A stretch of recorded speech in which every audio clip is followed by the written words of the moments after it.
శుభకార్యాలకు పూజార్ల కోసం వెతుకుతున్నారా? ఇక నుండి అవసరం లేదు. పూజారీస్.com లో అతి తక్కువ ధరలకే పూజార్లను ముందే బుక్ చేసుకోండి. వెంటనే కాల్ చేయండి.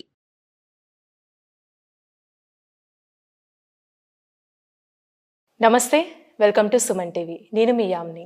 ప్రస్తుతం మనతో ఉన్నారు ప్రముఖ ఆధ్యాత్మికవేత్త, ప్రముఖ జ్యోతిష్య వాస్తు పండితులు మనతో సూర్యనారాయణ శర్మ గారు ఉన్నారు. వారితో మాట్లాడదాం. నమస్కారం గురుగారు. నమస్కారం అమ్మ. శుభం బియాదు. గురుగారు, మనం 2024 సంవత్సరం నుండి అంటే రాశి ఫలాలు ఏ విధంగా ఉన్నాయని తెలుసుకున్నాం కదండి, మన కొన్ని రాశుల గురించి. అయితే ఇప్పుడు కర్కాటక రాశి వారికి అండి అసలు ఏ విధంగా ఉండొచ్చు? కర్కాటక రాశి అంటే మనం ఇప్పుడు సంవత్సరం ఆరంభం నుండి చూసుకోవాలండి. ఆ రోజు ఎలా ఉంది, అక్కడ నుండి ఆ సంవత్సరం అంతా ఎలా ఉన్నది. సో కర్కాటక రాశి తీసుకుంటే సంవత్సరం ఆరంభంలో మనకేంటంటే కేతు అన్నది కర్కాటకం నుండి అంటే కర్కాటకం నుండి సింహం కన్యలో ఏమో కేతు అనే గ్రహం ఉంది. అక్కడ సంవత్సరం అంతా అక్కడే ఉంటాడు వాడు అక్కడ నుండి మారడు. అలాగే అక్కడ నుండి తీసుకుంటే చతుర్థంలో మనకి ఏ గ్రహాలు కనపడకపోయినా వృశ్చికంలో మాత్రం మనకు స్టార్టింగ్లోని మనకు శుక్రుడు ప్లస్ బుధుడు యొక్క ప్రభావం చూపిస్తుంది. అలాగే ధనుస్సులో మనం చూసేసరికి రవి కుజుడు ఇద్దరు కనబడుతున్నారు. అలాగే శని చూసేసరికి కర్కాటకానికి సప్తమ భావం అయినట్టు కుంభంలో ఉన్నాడు. అష్టమ భావం కుంభంలో ఉన్నాడు అనమాట. అంటే అష్టమ శని యొక్క ప్రభావం కర్కాటకానికి కనిపిస్తుంది. అలాగే 9వ భావంలో చూస్తే రాహు కనిపిస్తున్నాడు. 10వ ఇంట్లో చూస్తే మనకు బృహస్పతి కనిపిస్తున్నాడు. ఫైన్. ఇలా ఉంటుంటే మనకి ఏంటంటే ఈ కర్కాటక రాశిలోని ఒక 10వ ఇంట్లో రాజ్యంలో గురుడిని ప్రభావం ఉన్నప్పటికీ కూడా, అంటే రాజ్యంలో గురుడు ఉండడం, ఈ లగ్నానికి యోగించేవాడు ఎక్కడున్నాడని ఫస్ట్ మనం చూసుకోవాల్సి వస్తుందన్నమాట. కర్కాటక రాశికి కుజుడు రాజ్యోకారకుడు అంటాం. అటువంటి కుజుడు మనం చూస్తున్నసరికి రవితో కలిసి 6వ ఇంట్లో కూర్చున్నాడు అనమాట. సో ఇక్కడ మనకి ఏంటంటే ఇది ఎంతవరకు మనకు వర్కౌట్ అవుతుంది అంటే ఆరోగ్య స్థానంలో ఉన్నాడు అనమాట. కుజుడు ప్లస్ రవి ఇద్దరు కలిసి ఉన్నారు. అంటే ఆరోగ్య స్థానంలో 2 పాపగ్రహాలు కలిసి ఉన్నాయి, 2 అగ్నితత్వం గల గ్రహాలు ఉన్నాయి న్యూ ఇయర్ స్టార్ట్ అయ్యే టైంకి. అలాగే అష్టమంలో శనీశ్వరుడు కూర్చున్నాడు, అష్ట కష్టాలు పెట్టడానికి ఉన్నాడు. సో 8వ ఇంట్లో శనీశ్వరుడు ఆరోగ్యం ఆయుష్ సంబంధించిన వాడు అనమాట. ఆయుష్ సంబంధించిన వాడు 8th హౌస్లో ఉన్నాడు. ఆరోగ్యం సంబంధించిన ప్లేస్లో రవి కుజుడు అనే 2 పాపగ్రహాలు కూర్చుని ఉన్నాయి. అంటే ఆరోగ్యం ముందు బేసిక్ థింగ్, కాదా ఆయుష్ సెకండ్ థింగ్. అంటే ఆరోగ్యం బాగుంటే ఆయుష్ బాగుంటుంది, ఆరోగ్యం బాగాలేకపోతే ఆయుష్ కూడా క్షీణిస్తుంది. ఇది దేవుడు లక్ ఏమైనా ఫేవర్ అవుతుందా ఆయనకి అనేసరికి 9వ ఇంట్లో భాగ్యస్థానం ఉంటారు. అక్కడ ఒక రాహుని గ్రహం కూర్చున్నాడు. సో వాడు మళ్ళీ పాపగ్రహమే. సో ఇక్కడ ఏంటంటే ఆరోగ్యం కనిపించట్లేదు, ఆయుష్ ప్రాపర్గా కనిపించట్లేదు. అంటే కొంచెం క్రిటికల్ యాక్టివిటీస్ జరగడము, ఆపరేషన్స్ జరగడానికి అవకాశం ఉంది చెప్తున్నది. దానికి ఏమైనా అదృష్టం కలిసి వస్తుందా అంటే అదృష్టం కూడా వాళ్ళకి రాహు 9వ ఇంట్లో ఉండడం వల్ల వాడు సహకరించడు, ఎందుకంటే నెగిటివ్ ప్లానెట్ కాబట్టి. ఇవన్నీ దాటుకుని వెళ్తే 10వ ఇంట్లో రాజ్యం బాగుంది అంటున్నాడు. అంటే ఇవన్నీ అంటే ఆరోగ్యం ఇవన్నీ ఎలాగున్నా రాజ్యాన్ని నిలబెట్టుకోవడం చేసే ప్రయత్నాల్లో సక్సెస్ అయ్యడానికి అవకాశం ఉంటుందంట. సో ఇలా ఉంటుండగానే మనకేంటి ఇదంతా మనకు సుమారుగా మే 1 వచ్చేసరికి ఏంటంటే రాజ్యంలో ఉన్న బృహస్పతి మన వృషభ రాశిలోకి వస్తాడట. మేషంలో వృషభంలోకి వస్తాడు. అంటే అక్కడికి ఏమైపోయింది, మళ్ళీ వాడి లాభస్థానంలోకి వస్తున్నాడు. అలాగే మనకు కుజుడు వాడు ఏంటంటే మార్చి 15 నుండి మే 1 వరకును సింహం, అంటే మనకున్న కుజుడు ఎవరైతే ఉన్నాడో ఇప్పుడు వాడేమో కుంభంలోకి ప్రవేశిస్తాడనమాట. అక్కడ శనితో కలిసి ఉంటాడు. అంటే అష్టంలో ఏమైపోయింది, శని కుజుల కాంబినేషన్ కూడా మార్చి 15 నుండి ఈ మే 1 తారీఖు వరకు ఉంటాం. అంటే ఆయుష్ స్థానంలో ఈ 2 కలిసి యుద్ధాలు చేస్తాయి. యుద్ధం చేయడం అంటే వాళ్ళిద్దరికి పడదు, శని కుజులు పడదు. సో ఇప్పుడు ఆ కర్కాటక రాశి వారికి మార్చి 15 నుండి మే 1 తారీఖు మధ్యలో హెల్త్ ఇష్యూస్తో చాలా విపరీతంగా ఉంటాయి. సో దాని నుండి వాళ్ళు బయటపడడం చాలా అవసరం. ఇప్పుడు చిన్నపిల్లలు అనుకోండి, బాలారిష్టాలు అంటాం. అదే కర్కాటక రాశి చిన్న ఆశ్లేష నక్షత్రము, అలాగే పునర్వసు 4వ పాదము, మళ్ళీ పుష్యమి నక్షత్రం వాళ్ళు ఉన్నారనుకోండి, వాళ్ళు ముగ్గురే ఉంటాయి అక్కడ. వాళ్ళలో చిన్నపిల్లలు 8 years లోపల నుండి బాలారిష్టాలు ఉంటాయి. బాలారిష్టాలు అంటే చిన్నపిల్లల చూడండి పడిపోవడము, దెబ్బలు తగలడము, మోషన్స్ ఇలాంటివి జరగడము, డిహైడ్రేషన్ వల్ల హాస్పిటల్లో జాయిన్ అవ్వడం, ఇలాంటివన్నీ ఈ సంవత్సరం స్టార్టింగ్లో వాళ్ళు కనబడతాయి. అదే యుక్త వయసులో ఉన్నారు, హెల్త్ ఇష్యూస్ ఎలా ఉంటాయంటే యుక్త వయసులోని వాడికి గ్యాస్ట్రిక్ ఇష్యూ రావడం, ఇండైజెషన్ ప్రాబ్లం రావడము, తర్వాత థ్రోట్ ఇన్ఫెక్షన్స్ రావడం, ఈ శని కుజులు కలిసారు కాబట్టి ఆ మంట నుండి బయటపడడంలా తెలియకపోవడం, ఇట్లా కొంచెం డిఫరెంట్గా కనిపించే అవకాశం.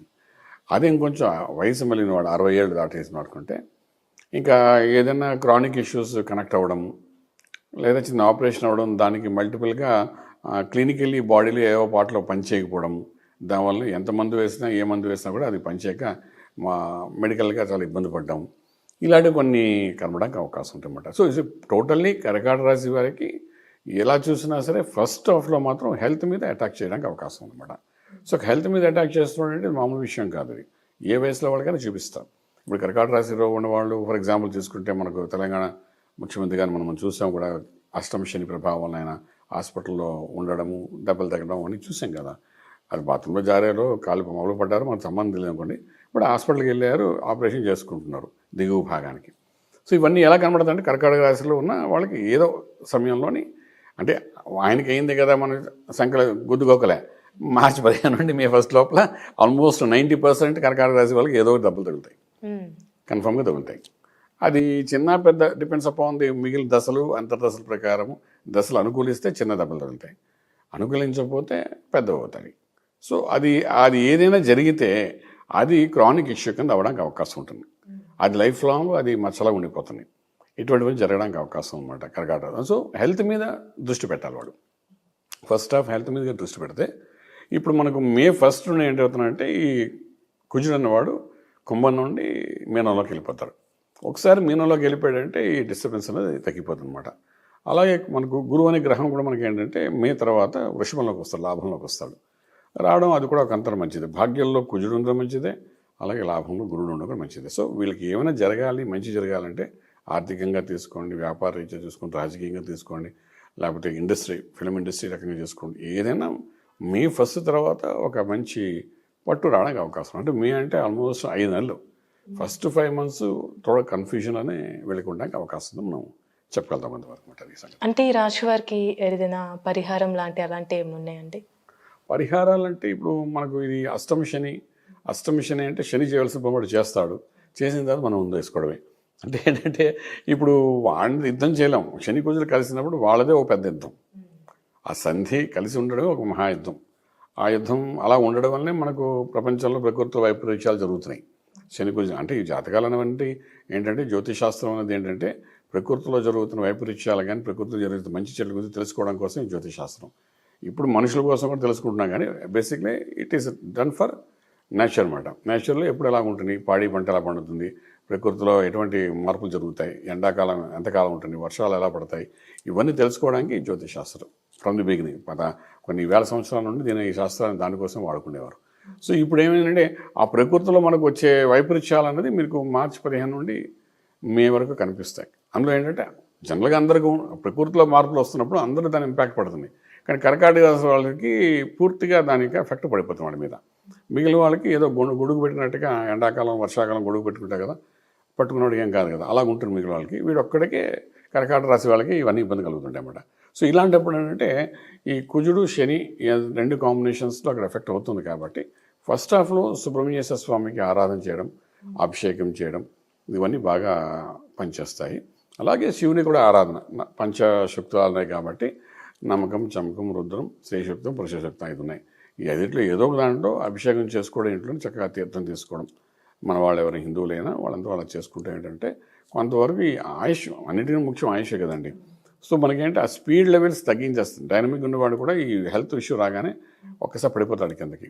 అలా ఉంటుంది కాబట్టి డెఫినెట్గా అలా చేసుకోగలిగితే మంచి రిలాక్సేషన్గా ఉండడానికి ఉంటుంది. అదొక చిన్న రెమెడీ అని చెప్పచ్చు. అలాగే మనకేంటంటే ఈ భాగ్యంలో రాహు ఉండడం వలన డెఫినెట్గా ఈ 9th house రాహు ఏం చేస్తుందంటే మన యొక్క విదేశీయానం గురించి చెప్తుంది. అలాగే 9th house మన హైయర్ ఎడ్యుకేషన్ గురించి చెప్తుంది. 9th house రాహు ఏమో అంటే 9వ ఇల్లు మనకు భాగ్యం, అదృష్టం గురించి చెప్తుంది. అలాగే 9వ ఇల్లు తండ్రి గారి గురించి కూడా చెబుతుంది. అలాగే 9వ ఇల్లు మనకు విదేశీ చదువు కూడా పీజీ ఇవన్నీ చేస్తారు కదా, ఎక్స్ట్రాడినరీ స్టడీస్ గురించి కూడా చెప్తుంటుంది కూడా. సో ఈ 5కి సంబంధించి ఆ 9వ ఇంట్లో రాహు అనే పాపగ్రహం కూర్చున్నాడు. ఆ కూర్చోవడం వల్ల అంటే చిన్నపిల్లలకి విదేశాలకి చదువుకున్న వాడికి చదువు ఎక్కదు. అలాగే తండ్రికి అంటే ఇప్పుడు కర్కాటక రాశిలో పుష్యమి నక్షత్రం కానీ పునర్వసు 4వ పాదం కానీ ఆశ్లేష నక్షత్రంలో పుట్టిన వాడి యొక్క తండ్రి గారికి 9వ ఇంట్లో అక్కడ రాహు ఉన్నాడు కాబట్టి ఏదో ఒక డిస్టర్బెన్స్ తీసుకొస్తారు, హెల్త్ వైజ్ అవి తీసుకొచ్చే అవకాశం ఉంటుంది. ఈ 2వ అదృష్టం 9వ ఇంట్లో రాహు ఉన్నది కాబట్టి కర్కాటక రాశి వారికి ఇప్పటి వరకు ఏది చేసినా నడుస్తున్న కథలో వెళ్ళిన వాళ్ళకి ఈ 9వ ఇంట్లో రాహు రాగానే మొత్తం ఆ గర్వం పోగొట్టుకునేటట్టుగా ఆ లక్ ఫేవర్ చేయదన్నమాట. ఎప్పుడైతే లక్ ఫేవర్ చేయడో మనం హార్డ్ వర్క్ మీద ముందుకెళ్ళాలి. హార్డ్ వర్క్ చేసేవాడు ఇప్పుడు ముందుకు వెళ్ళిపోతాడు, హార్డ్ వర్క్ చేతగానివాడు అక్కడ ఉండిపోతాడు. సో ఇదేంటంటే లక్ అనేది మిస్ఫైర్ అయిపోతుంది వాడికి. అలాగే 9వ ఇంట్లో మనం చూసినా చదువు, ఎక్స్ట్రాడినరీ స్టడీస్ అది బ్రేక్ అయిపోతాయి, అవి సరిగ్గా ఉండవు. అలాగే విదేశాలకు వెళ్ళి సెటిల్ అవ్వాలనుకున్న వాళ్ళు కూడా 9వ ఒకసారి చూస్తాం. దానికి కూడా కొన్ని డిస్టర్బెన్సెస్ అయ్యే అవకాశం ఉంది. సో 9వ ఇంట్లో రాహు ఓ రకంగా ఏడిపిస్తాడు, వాడు అక్కడే ఏడాదంతా ఉంటాడు. సో ఈ 5 ఆస్పెక్ట్స్ మీద దాన్ని కూడా మనం కంట్రోల్ చేయాలి. సో అంచేతంటే ఇదంతా అభిషేకము ఇవి చేసుకోవడము, నార్మల్గా ఉండడం అలా ఉంటే ఫస్ట్ హాఫ్ మనకి ఎప్పుడైనా మే 1 కల్లా కొంతవరకు వెల్త్ మీద అటాక్ పడతాయి కదా, ఆ తర్వాత మనిషి స్లో అయిపోతాడు. సో మొత్తంగా చెప్పాలంటే కర్కాటక రాశి వారికి ఏం చేసినా కూడా ఈ సంవత్సరం కొంచెం న్యూట్రల్గా డల్గానే ఉంటుంది. అంతే ఎక్స్ట్రాడినరీగా వెళ్ళడానికి అవకాశం అయితే చాలా తక్కువ అని చెప్పొచ్చండి. చాలా చక్కగా తెలియజేశారు గురుగారు. ధన్యవాదాలండి. శుభం బియాదు.